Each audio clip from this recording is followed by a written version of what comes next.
Assalamualaikum warahmatullahi wabarakatuh. Bagaimana kabarnya adik-adik? Semoga selalu dalam keadaan sehat, kuat, dan semangat, sehingga adik-adik selalu dalam mengikuti pembelajaran yang Bapak sampaikan di kedepannya. Baik, jangan lupa untuk selalu cuci tangan, jaga jarak dengan teman kalian, jangan keluar rumah apabila tidak terlalu penting, karena kalian harus menjaga kesehatan supaya tidak tertular dari virus yang membahayakan sampai saat ini, yaitu virus corona. Oke, pada pembelajaran kali ini kita akan belajar tema 2, subtema 2, dan pembelajaran kedua tentang manfaat hewan bagi kehidupan manusia. Baik, yang pertama, di sini Bapak mempunyai teks bacaan yang bernama Edo. Nah, Bapak bacakan ya teks bacaannya. Edo sedang membacakan dongeng di depan kelas. Seisi kelas sedang mendengarkan dongeng yang disampaikan oleh Edo. Edo membacakan dongeng tentang kisah semut dan merpati. Tahukah kalian, pada zaman dahulu, merpati adalah burung yang bertugas untuk mengirimkan pesan. Oke, di sini Bapak sudah menyediakan teks bacaan dongeng kisah semut dan merpati. Disimak baik-baik ya, dan dibaca baik-baik. Ini sudah Bapak berikan teks bacaan, silakan dibaca, dan apa yang Bapak sampaikan silakan disimak dengan baik juga. Baik, pada suatu hari ada seekor semut yang sedang berjalan-jalan mencari makan di pinggir sungai. Dia berjalan dengan riang, dan karena kurang hati-hati, si semut kemudian terjatuh ke sungai. Arus sungai menghanyutkan si semut. Semut itu tampak kelelahan dan hampir saja tenggelam. Ia berusaha untuk menepi, tetapi tidak berhasil. Namun, seekor burung merpati kebetulan sedang bertengger di ranting pohon yang melintang di atas sungai tersebut. Melihat semut yang hampir saja tenggelam, burung merpati pun yang waktu itu sedang hinggap di ranting pohon merasakan iba atau kasihan. Nah, selanjutnya burung merpati yang merasakan kasihan kepada semut, akhirnya burung merpati tersebut memiliki ide bagaimana agar si semut tersebut tidak tenggelam.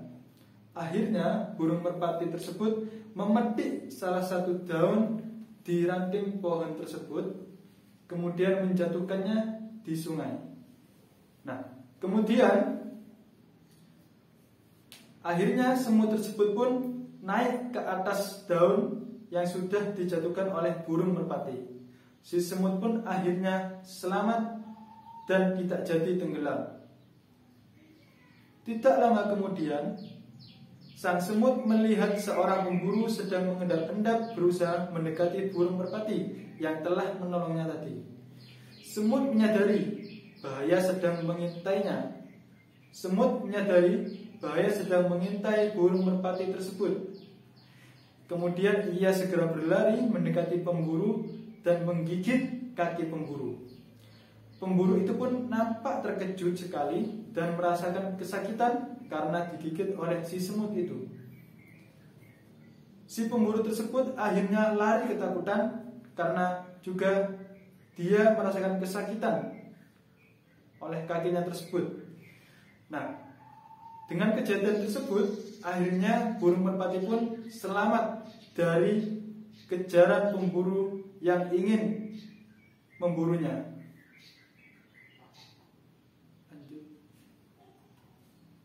Nah, dari kisah dongeng semut dan burung merpati tersebut, pelajaran apakah yang bisa kita ambil, anak-anak?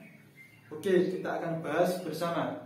Yang pertama, pelajaran yang bisa kita ambil dari kisah tersebut adalah jika kita berbuat baik kepada sesama, kepada orang lain, maka orang lain akan juga berbuat baik kepada kita.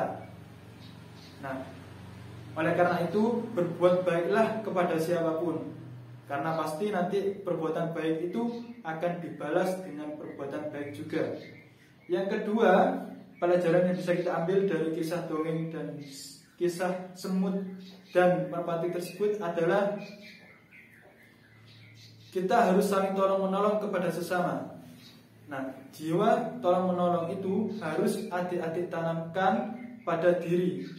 Karena kalau sudah adik-adik punya jiwa tolong-menolong sejak kecil, maka itu akan sudah terbiasa nantinya ketika adik-adik sudah besar nanti.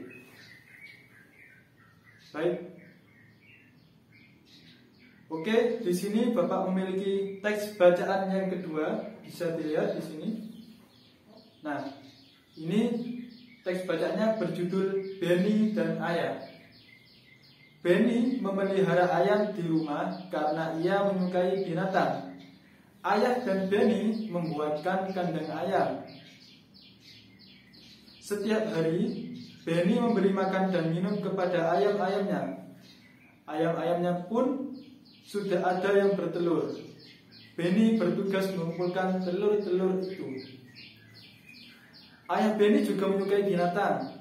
Namun ayah Benny memelihara burung. Burung yang dipelihara oleh ayah Benny bernama burung beo. Burung beo ayah Benny bisa berbicara. Nah, ayah juga orang yang lucu. Ia mengajari burung beonya untuk berbicara dan mengajarinya dengan kata-kata yang lucu. Ayah dan Benny sering tertawa mendengarkan kicauan burung beo tersebut. Oke. Kadang-kadang Benny juga suka menggoda burung beo ayah. Baik. Nah, dari teks bacaan tadi kita bisa tahu bahwasanya setiap manusia, setiap orang itu memiliki sifat masing-masing. Termasuk juga di dalam keluarga. Sesama anggota keluarga itu pasti ada yang memiliki sifat yang sama, ada juga yang berbeda. Nah, perbedaan tersebut harus kita sikapi dengan bijak agar kerukunan dan keharmonisan di dalam suatu keluarga tetap terjalin kuat. Nah, oleh karena itu sikap toleransi sangat-sangat dibutuhkan atau ditanamkan pada diri adik-adik. Nah, terus di sini Bapak memiliki pertanyaan. Sifat ayah dan Benny adalah, nah, kita kan sudah menyimak tadi teks bacaan ayah dan Benny atau Benny dan ayah. Dari teks tersebut kita dapat mengetahui sifat dari masing-masing tokoh, baik sifat Benny maupun sifat ayah. Sifat Benny adalah penyayang binatang.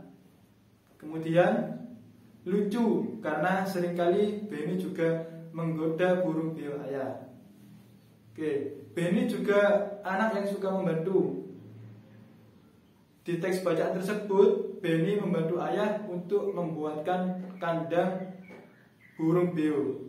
Nah, yang kedua, sifat ayah adalah juga sama-sama penyayang binatang.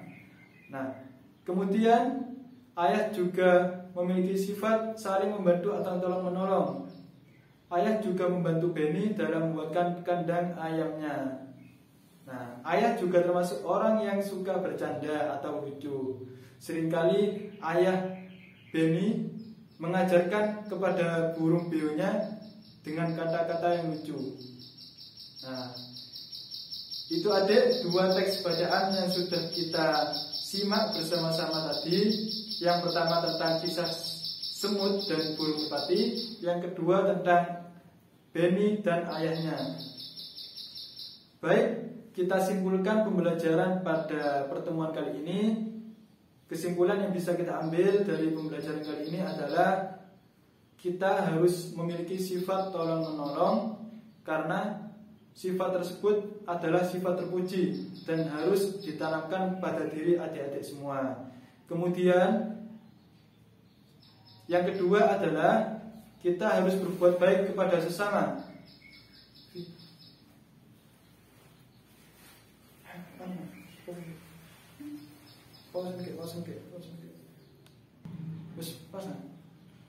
Yang kedua yang bisa kita simpulkan adalah kita harus baik kepada siapapun, karena perbuatan baik kita akan pasti mendapatkan balasan yang baik pula. Kesimpulan ketiga adalah di setiap keluarga, setiap individu memiliki sifat masing-masing.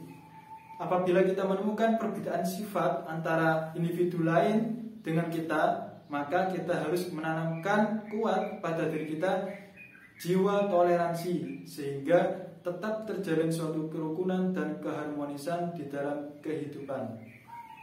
Oke, mungkin cukup sekian yang bisa Bapak sampaikan pada pembelajaran kali ini. Semoga ilmu yang Bapak sampaikan tadi bisa bermanfaat bagi adik-adik semua. Amin, Allahumma amin. Bapak akhiri, wassalamualaikum warahmatullahi wabarakatuh.